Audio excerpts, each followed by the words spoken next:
the sense that he cares about us, really. Goes so far beyond money, and it really is about life. It becomes more of life decisions than just money decisions, I guess. Hello, my name is Susan Bradley. I'm a certified financial planning practitioner. The program that you're about to hear was originally created for an audience of advanced financial planners. The idea was to give us the unusual opportunity to see ourselves through the eyes of real clients. So to accomplish this, I invited 5 clients to be interviewed and to share their experiences. Each story that you'll hear is different. The clients' ages span 4 decades. They're married, they're single, divorced, and widowed. Some have worked with their planner for over 20 years. Others have just worked with them for 2 years. Their net worths range from high to moderate. There are 5 different financial planners in this project, independents and wirehouse employees. That's a lot of diversity in one project like this. But in spite of the diversity, you'll hear consistent themes and attitudes, which may well lead us into a deeper understanding of the impact and the importance of the work that we do as financial planners. The clients that were participating didn't do this because they wanted to be on a video. They took time out of their lives. They flew across the country to participate. They weren't paid, they weren't trained. In some cases, they weren't even very well prepared. They did it because they have a sense of gratitude that they feel towards their financial planner. And they also have a deep understanding of the impact that financial planning has made on their lives. Now, the first story you're going to hear is a story told by a retired couple. They've worked with their planner for more than 15 years. They're absolutely devoted to each other, their family, and to golf. Jordan told me later that he wasn't going to give up a beautiful day on the golf course for anyone, but their financial planner asked, and he was more than happy to come and tell his story.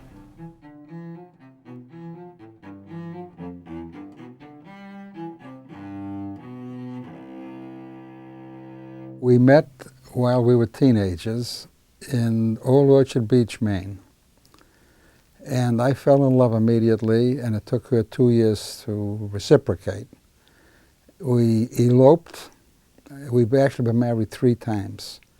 We eloped the first time in November. We were married officially in July, and then we renewed our vows on the 50th anniversary. We have 4 children, 6 grandchildren. There are also 2 step-grandchildren because one of our sons-in-law had been married before. There are 2 great-grandchildren, and we feel we're very fortunate because we're a very close family, and when we go up north, they're all in a proximity that we get to see everybody.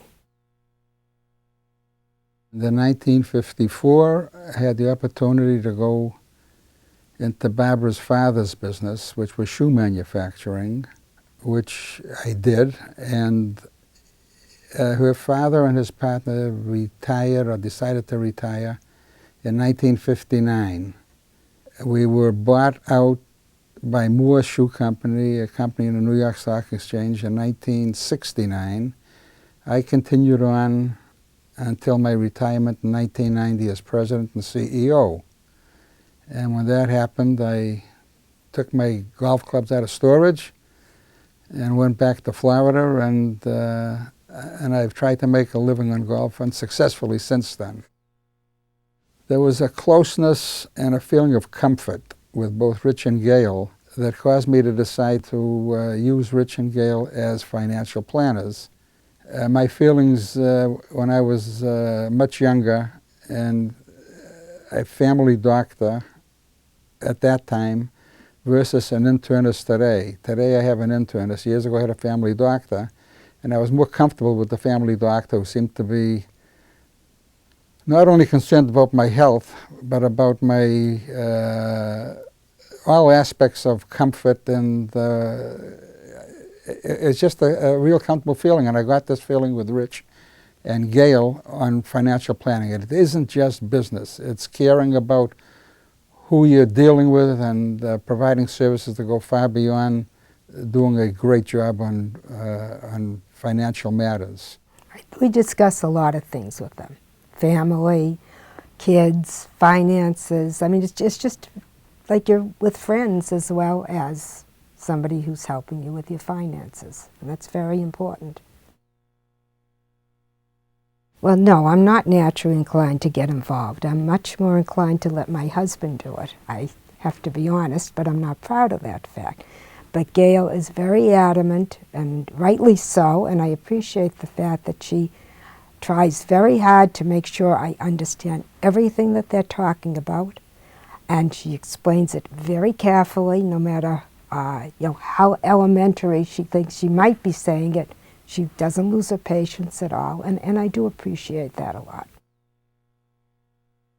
I think that in talking to my friends and listening to their laments, that there's such a gulf between the average financial planner and stockbroker, and I keep urging them to turn to a financial planner, and I keep pressing for Rich to enter the picture, and if not, if it's more convenient, for some local financial planner.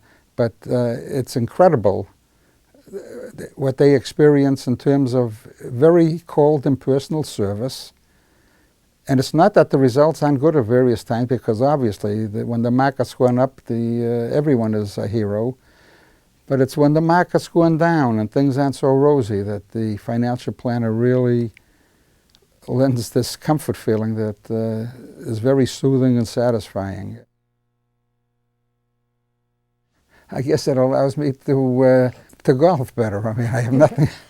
I have nothing in my mind clouding my mind. No, I'm serious, because I really feel that I don't have to worry about these things. That I have someone that's going to be taking care of what I want taken care of.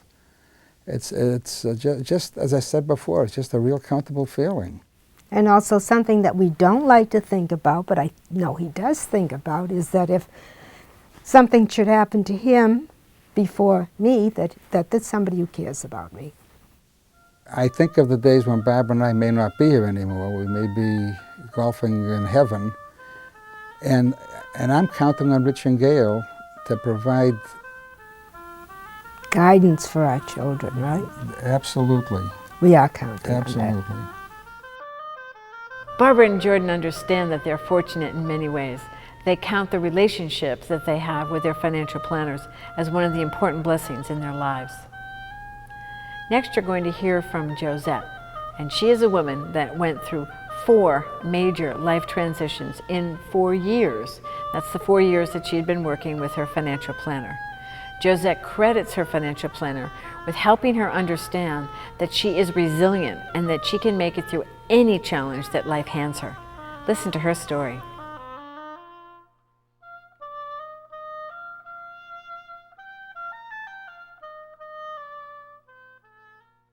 I began the search for a financial planner shortly after I was divorced. I had been in a marriage for about 19 years, and during the course of winding down my marriage, I went to a divorce transitions workshop.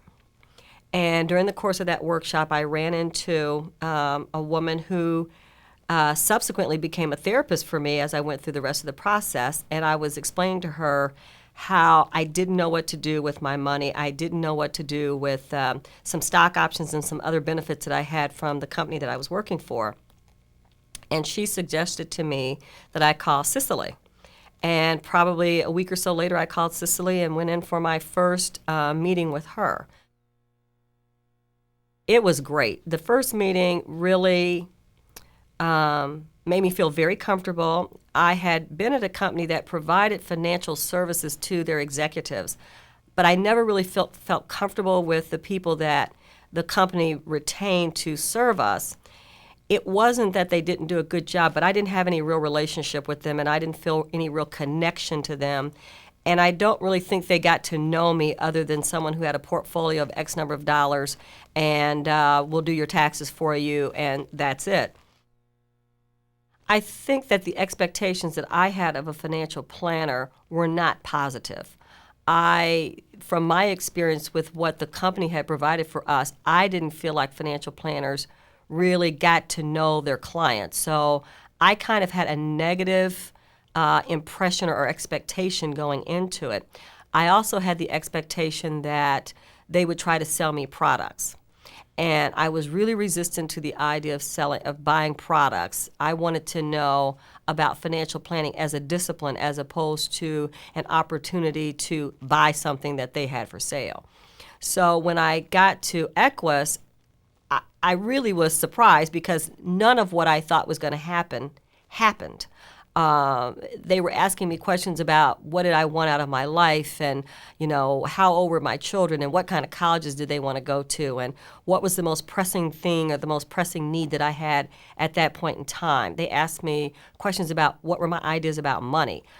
I had never had a financial planner ask me those kinds of questions. So my expectations were not met, which was a good thing. The impact of financial planning on my children has been profound in a number of ways. I have 2 children. They could not be more different if they had completely different sets of parents.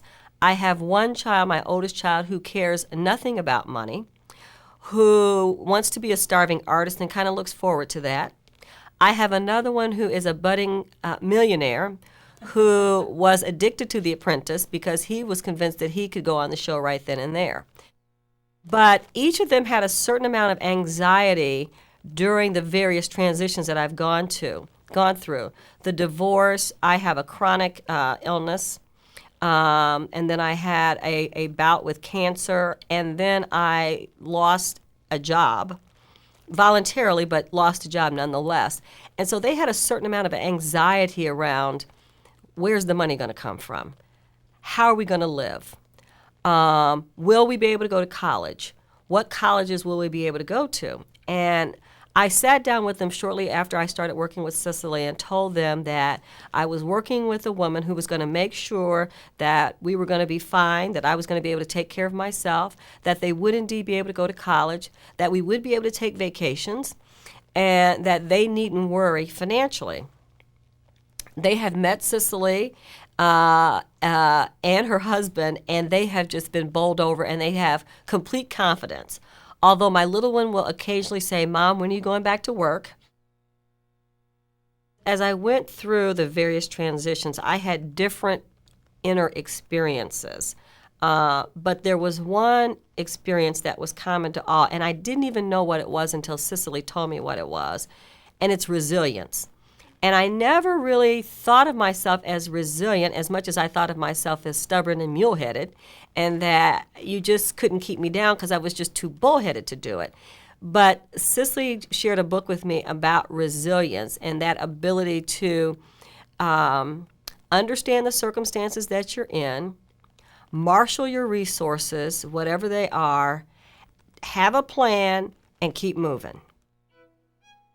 I think the one thing that has really helped me in this process is the fact that Cicely and my other advisors have looked at me as a whole person, not just a bundle of money that showed up on my doorstep, but they looked at who I was as a mother, as a single person, as a professional woman, as a spiritual person. They've asked about my emotional well-being, and many financial planners I find are uncomfortable with that. But it's only when you really delve deep into what people feel about their lives, about money and their lives, do you really get to making the very best decisions that are going to serve them in the short term as well as the long term. When I first saw that final photo that you saw in Josette's interview, I noticed that there was some handwritten something on the back, and I turned it over and her handwriting was, "I am woman, hear me roar." I think you're going to hear more of Josette in the future. The next story is of Ted and Margie. They held some old beliefs about money and some negative beliefs about the people in the profession of giving financial advice. Now, they both work as therapists and they lead life-changing workshops, but they were stuck in their old financial beliefs, and that was really causing some problems in their life. Ted is here to tell their story.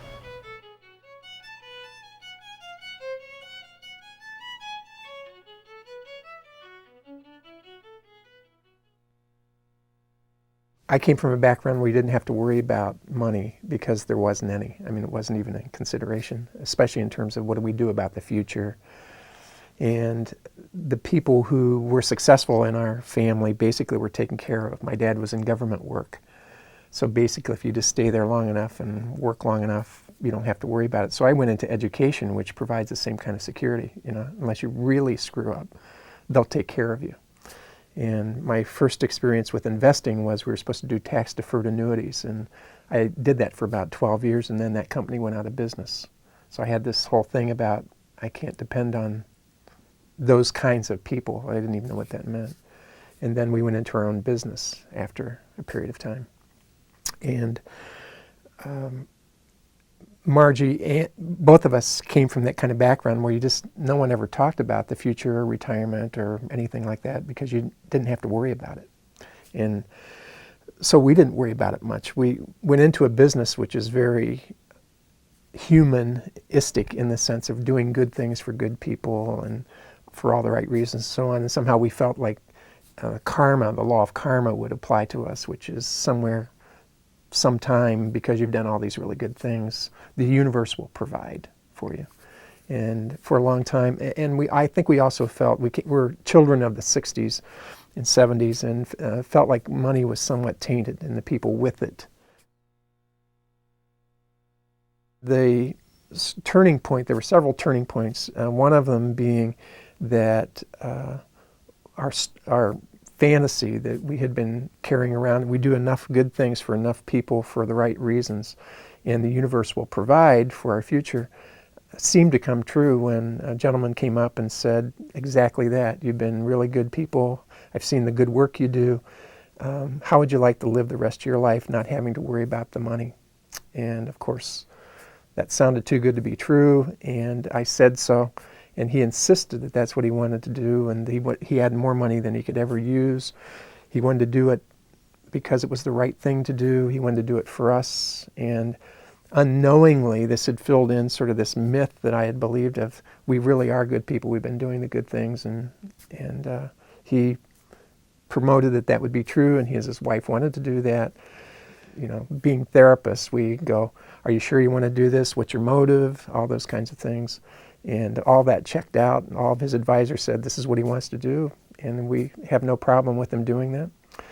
And 3 days before we were to sign the papers, it was Thanksgiving afternoon, about 2 o'clock in the afternoon. He calls from California, and he simply says, my wife and I have changed our minds, we're not going to do this.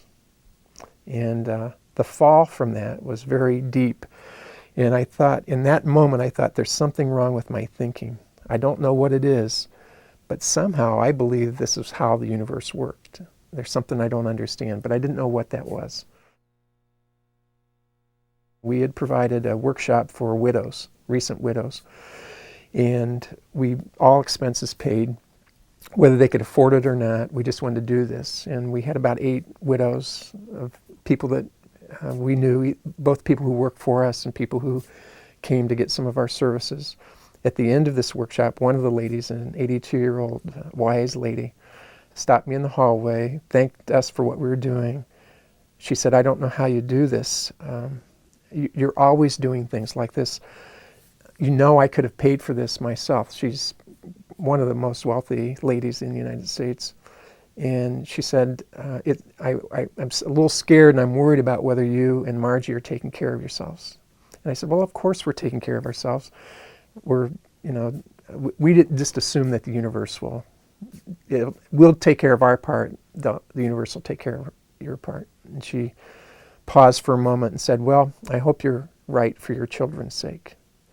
Because if the universe doesn't come through like you're expecting, your children are going to have quite a burden.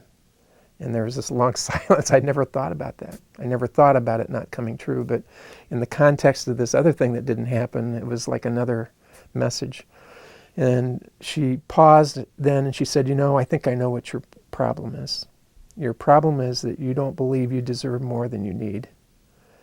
And I don't know if you've ever had someone reach right into your soul and hit that truth place, but it was like I was speechless because she was absolutely right. She turned and walked away, turned around after a few steps and essentially said, you know, I have much more than I need, and I feel really comfortable about that. And she just walked away, and I'm thinking, how do you do that? You know, because if I live to be 82, I want to be 82 like her.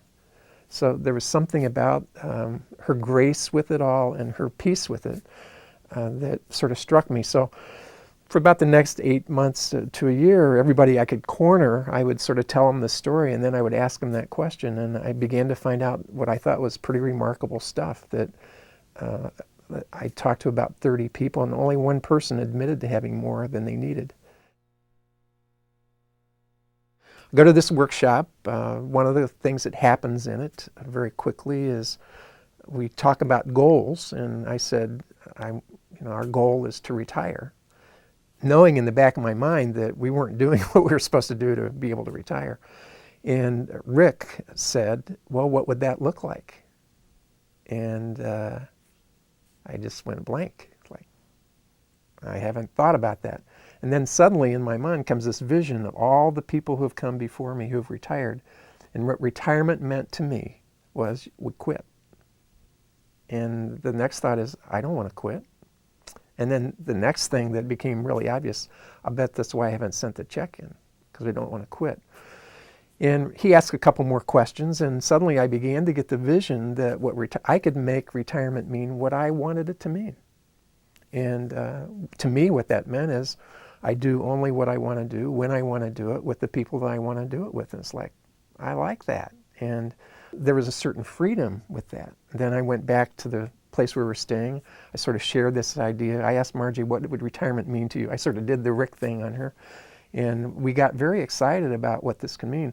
And then I'm saying to myself, well, why do I wait till I retire to start doing those things? And it's like, I can start doing that now.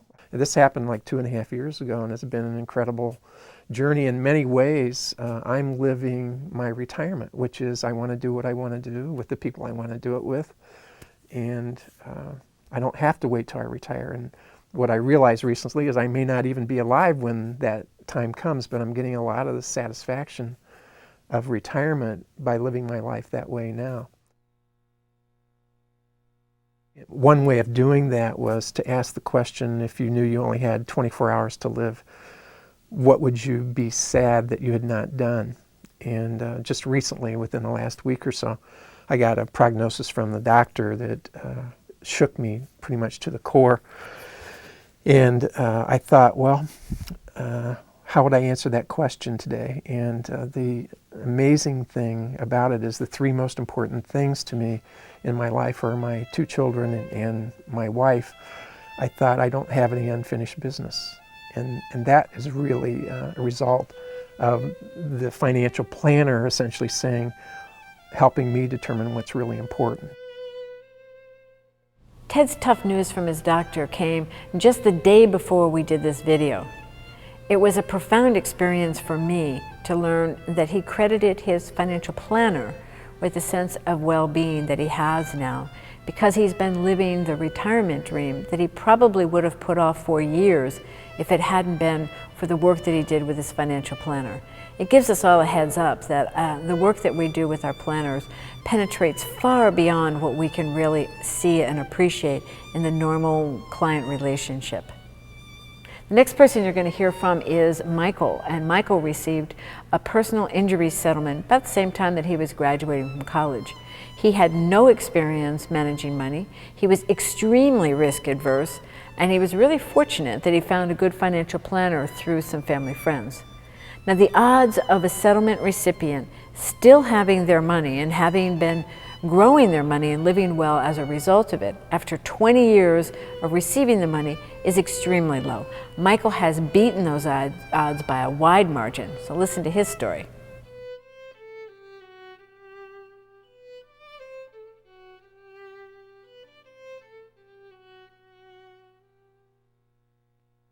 When I was basically getting out of college, I received a settlement on a lawsuit for an accident I had, and So I received an annuity and a large chunk of money, especially for someone graduating college at the time. And when I received it, I pretty much was intimidated by dealing with, the money. And initially, I just kind of threw it into, like, I think, a money market account. And I knew I needed to act on it and get some help, but I think I was a little, like I said, intimidated or afraid of it. So I kind of tried to avoid it for a while. And eventually, a close family friend, someone I've known for, basically since I was a kid, recommended a financial planner who he's been using. He's in business for himself. So basically, based on that word, I went and had an interview and talked, and that's how I got started with that. Well, initially, when I went to financial planner, we kind of took an overall look at everything, kind of did the basics, and kind of got my money in a better position than just in a money market account. Then, like I said, I was just out of college. I got my first job. The next major decision was probably buying a home, and did that. Then some other strange circumstances came up where I kind of had to change my lifestyle and change my life. So I had to sell the house and change careers. And basically I decided to start a new career, which involved making some purchases, buying equipment like computer, which at the time was not a cheap undertaking. Now it is, and then it wasn't.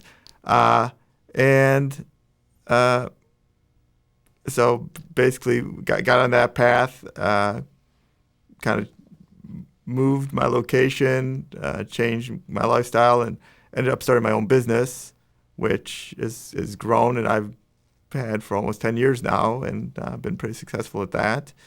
So then came another step where I bought another house once I was settled in my new lifestyle, and that was it. Now, actually, I have money invested in a new place that's being built as we speak, and kind of waiting for a new home to be built at this point. When I first was dealing with or was going to go to a financial planner, I kind of expected, sort of like a bank situation, kind of very formal, that, okay, put your money here and put your money here, and, we'll talk every, so often, and we'll move around your money if necessary. But it became more of a situation where, like I said before, I have someone where I can call and kind of discuss and throw around ideas before making major decisions. And it's more about day-to-day life than just move my money here for this percentage, or move my money there, or that's not a good decision. Take your money out of here, that sort of thing. So it becomes more of life decisions than just money decisions, I guess. I probably wouldn't take as many risks, and I probably wouldn't have gotten in a position